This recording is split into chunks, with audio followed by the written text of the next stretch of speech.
Welcome back to Roundtail Restoration, everybody. My name is Chris. What you see here is all of the pieces, parts you need to restore one side of the front suspension of a 1964 Triumph TR4. At least, I think. Well, let's see how it goes. Thanks for watching. Let's get it sorted.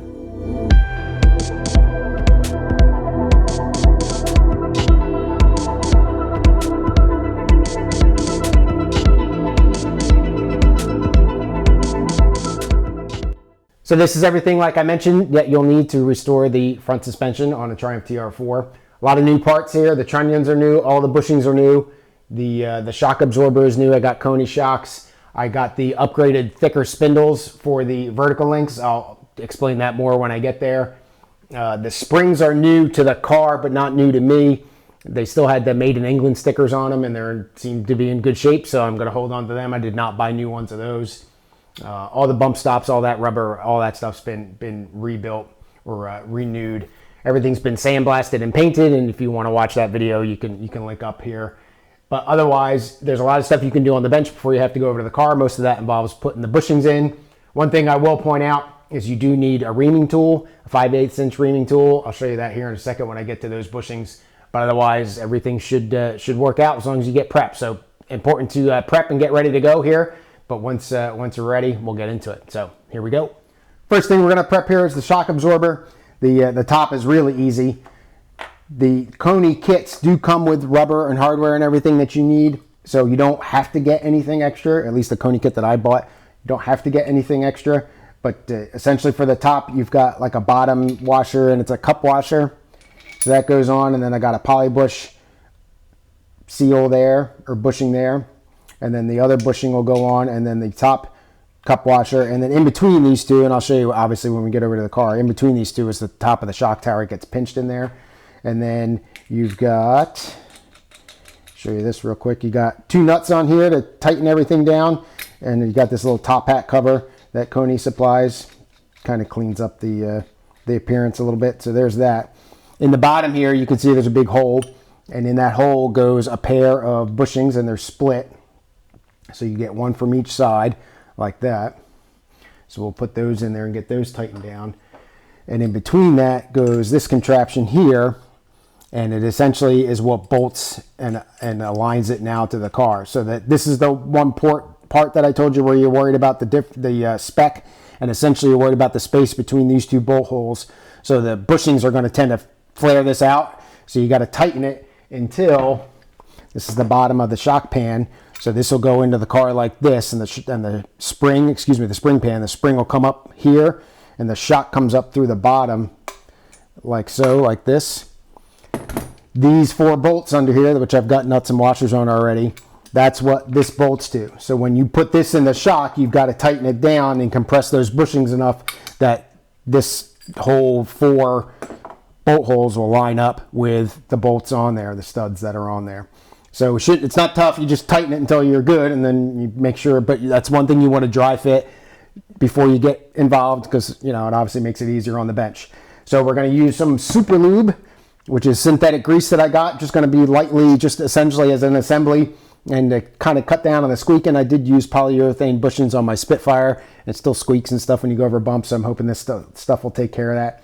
Polybush doesn't really recommend anything to use. You can do it dry, but I didn't like that, so I'm going to go with just a little bit of this stuff. But it is synthetic, so it's not going to break down, and I don't have to worry about that. So we'll go ahead and we'll lubricate these bushings up, get this installed, get it tightened down a little bit, and then we'll line it up with those studs like I showed you. One thing to point out here is there is a lock tab that goes in. It's kind of like a T-shaped. They are on back order right now for me, so I don't have them. The shock will come in and out of the car essentially pretty easily, so it's not going to mess me up because I can disassemble that portion, put the lock tab back in, and put it back in. But for the purposes of kind of getting through and making sure everything else fits up, I want to kind of get going.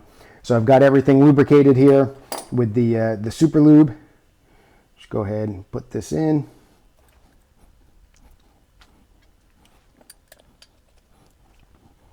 So we got the spring pan there, eyeball it, and we're almost an entire length open. So again, you just tighten this down until it compresses enough to fit. So that's all that is to that, and I don't need to show you that. We'll get that fitted, and we'll move on to putting the bushings in the Wishbones. So when you get the polyurethane bushing kit, but essentially you get 4 of these, and 2 go in the lower wishbone and 2 go in the upper wishbone. You have 2 smaller holes in the lower wishbones. Those are for the brass bushings that go over the trunnion. But you've got the big hole here, and I've already got it lubricated up with the super lube stuff. And what we're going to do is you get a bolt and a bunch of flat washers, and the one flat washer that you have here, you want it to be about as big as the poly bush so it pushes on it. And then what we're going to do is feed it through like this. So I've got the inside of the hole lubricated, I got the leading edge lubricated, and then I'm going to put a piece of rubber over top because I don't want to mess up the paint potentially. And then another flat washer. And essentially flat washers just to kind of get it set, and then you screw that down, kind of get it lined up and centered up before you get too tight. I'm going to set it up for going through here. So it gets pinched. Sorry for the camera angle. It gets pinched like that, and all we're going to do is tighten this bolt up, and as it goes, it's going to push this polyurethane bushing into the hole. So that's it's gonna look ugly. It's gonna curl up over on itself and everything like that, and you're gonna think that you're gonna tear it or whatever, and you're not. It's gonna go through. You can do the same trick here for rubber, but I was not able. I tried a bench press for a little while, and it did not work. I couldn't keep it aligned, so this keeps it all aligned. And I'm gonna get an orange stick and kind of help this thing in. You don't want to use a metal screwdriver here or anything, so you don't cut it. It's not going to cut itself as it goes through because of the lubrication and the smoothness and everything, but you don't want to help and potentially take the risk of damaging something by using something sharp. So we're going to go ahead and tighten this up. Let me get my orange stick real quick, and you'll see that it pretty much pops right in. It may appear like it's going in crooked.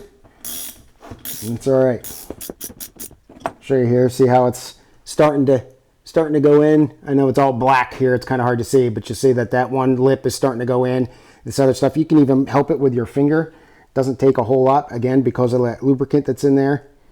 And you're just trying to, help it along a little bit.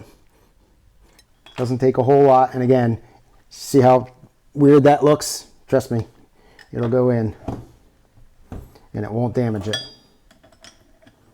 Again, just don't use any metal. Somewhat tight. Push in a little bit. Help it along. All right, pretty close there. I should be able to push that in, or just wait for it. Just push that in with my finger. So that's pretty much all the way in now. And we'll just bring it home.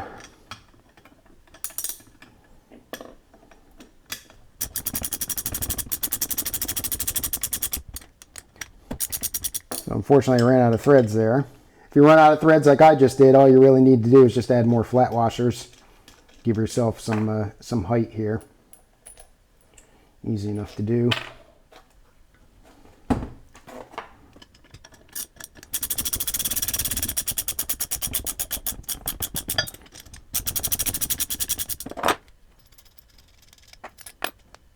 All right, so you can see that it's just starting to poke through this side, and you can pretty much just wiggle it, whoop, and eventually it'll just kind of pop through, and there it is.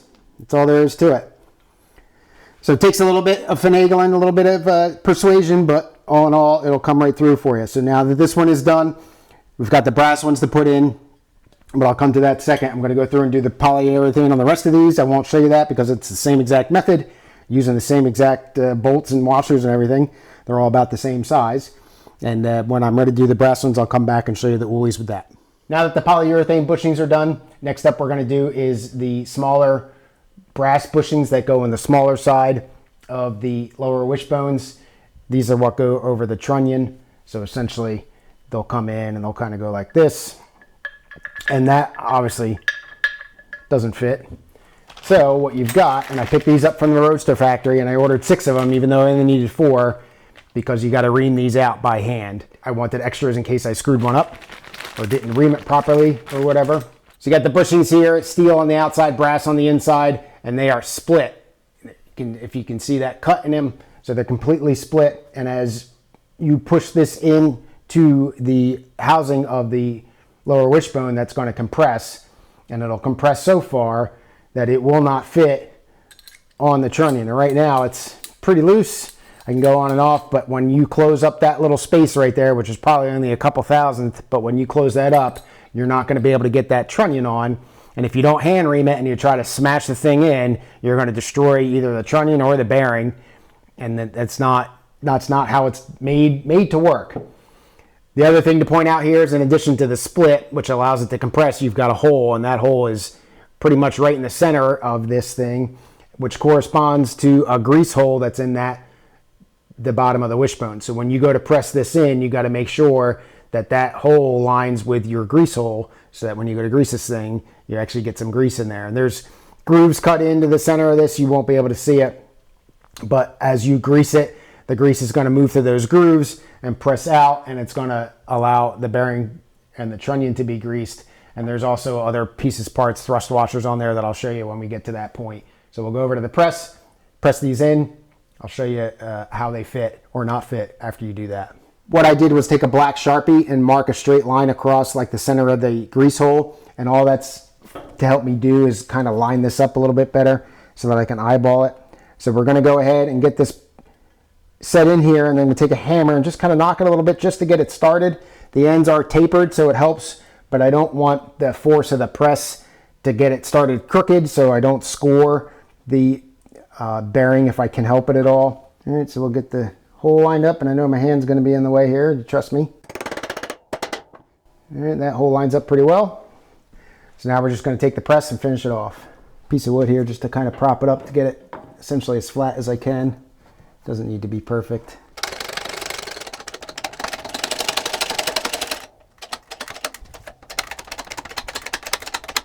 In case you hear cracking, that's the wood, not the metal.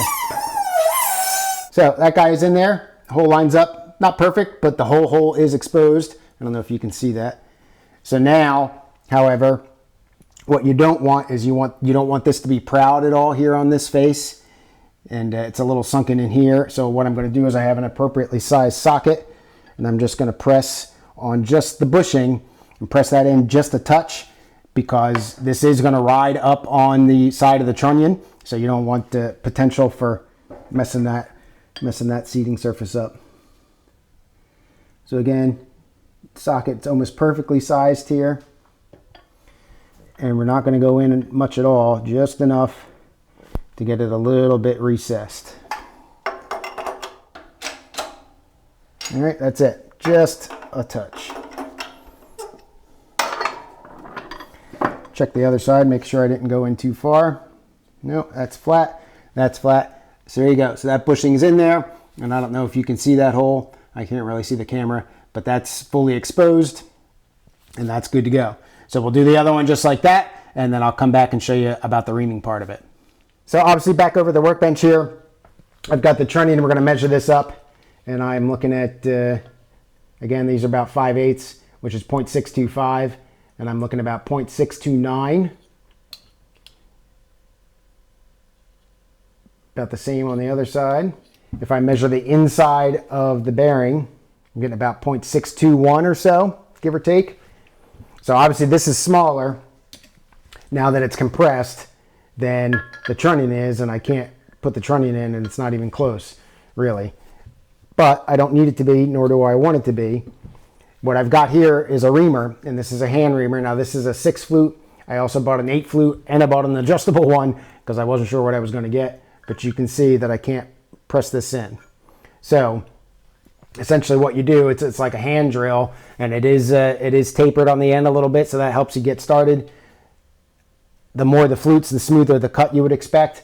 So I'm going to go ahead with the 6 flute first, and essentially all we're going to do is slowly work it. I'm going to cut a little bit of that brass, and hopefully the trunnion will fit in and be nice and tight, but not too tight that it can't rotate because it's got to move.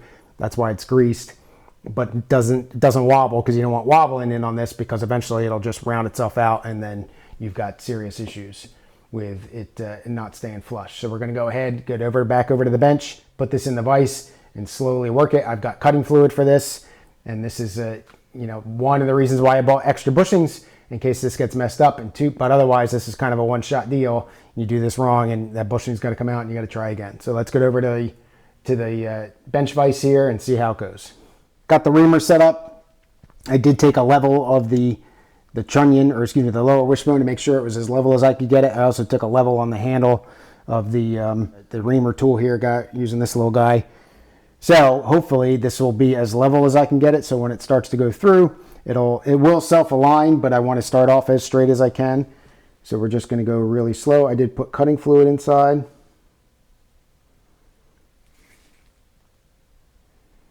Nice and smooth here. Unlike cutting threads, you don't want to go backwards because there's no cutting there. Its blades are directional.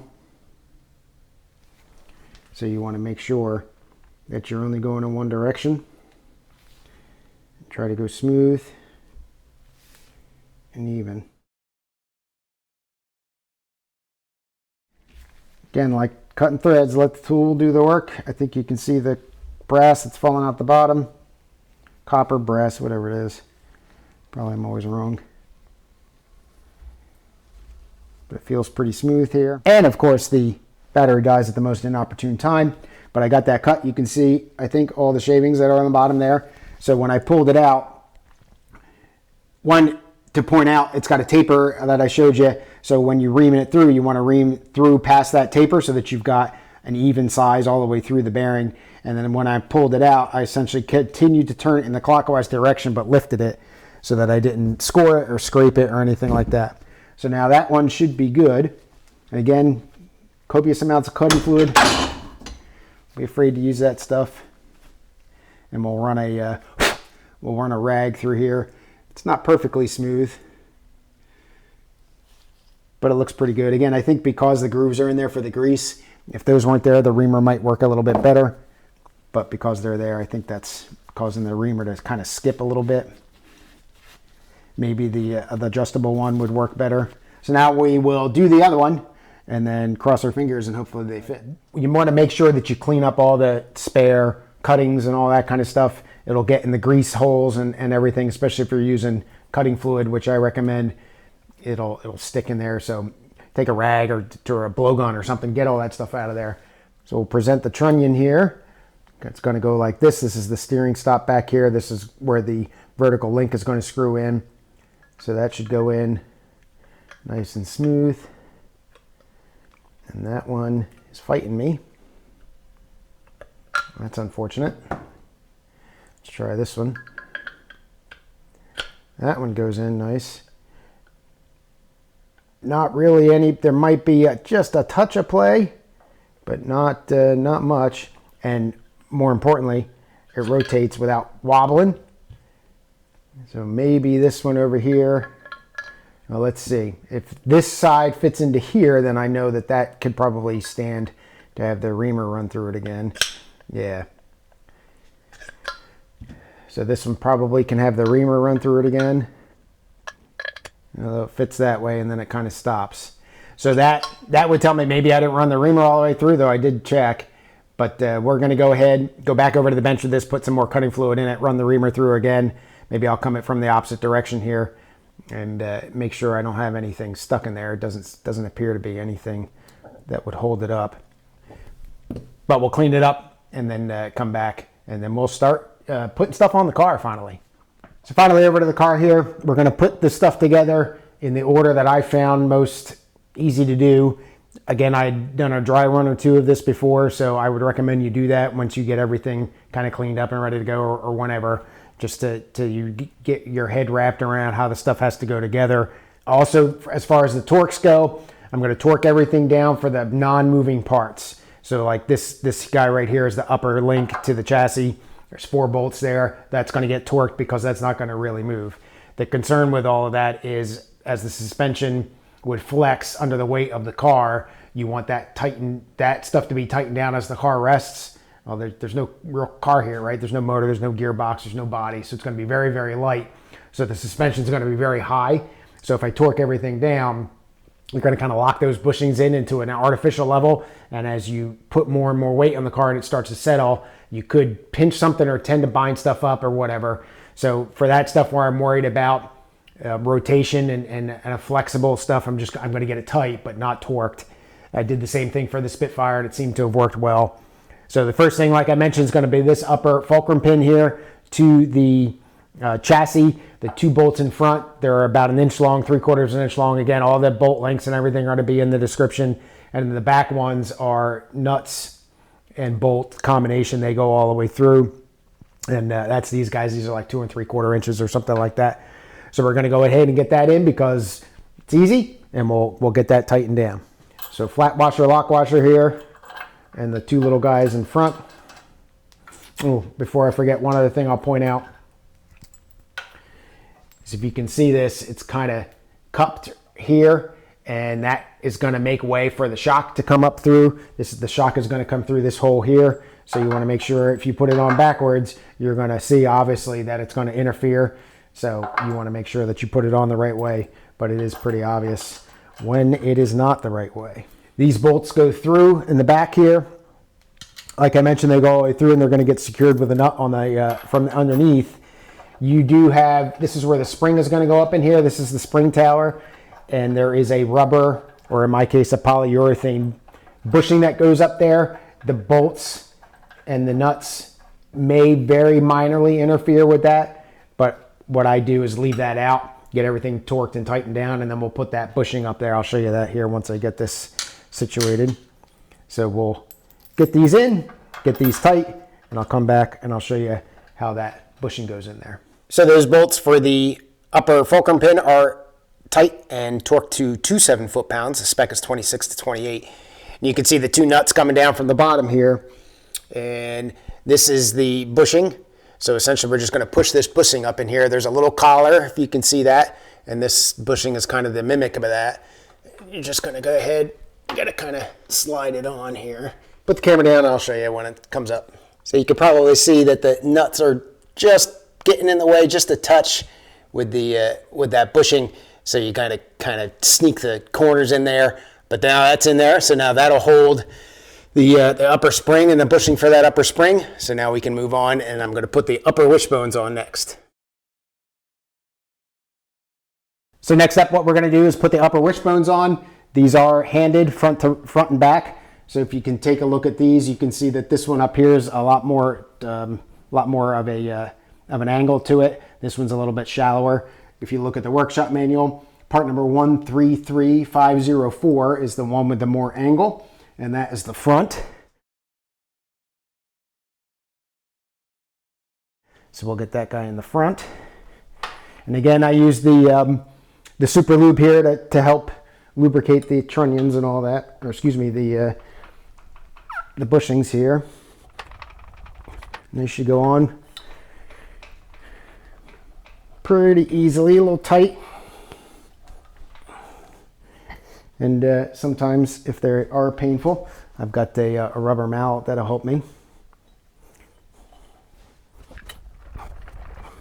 But if you just kind of spin them back and forth, usually goes. Now you also have the upper ball joint that goes in there.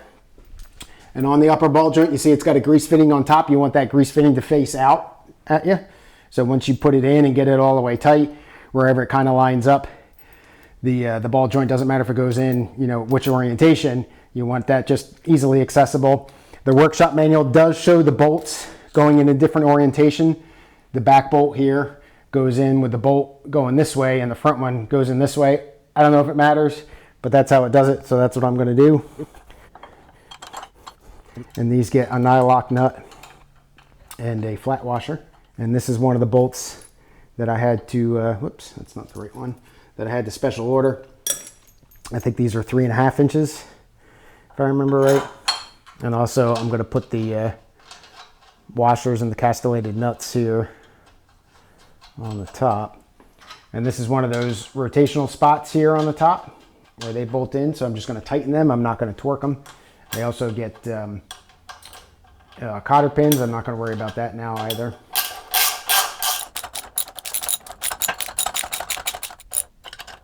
So there, that's set. So next up we're going to essentially assemble the bottom. That one's a little tricky.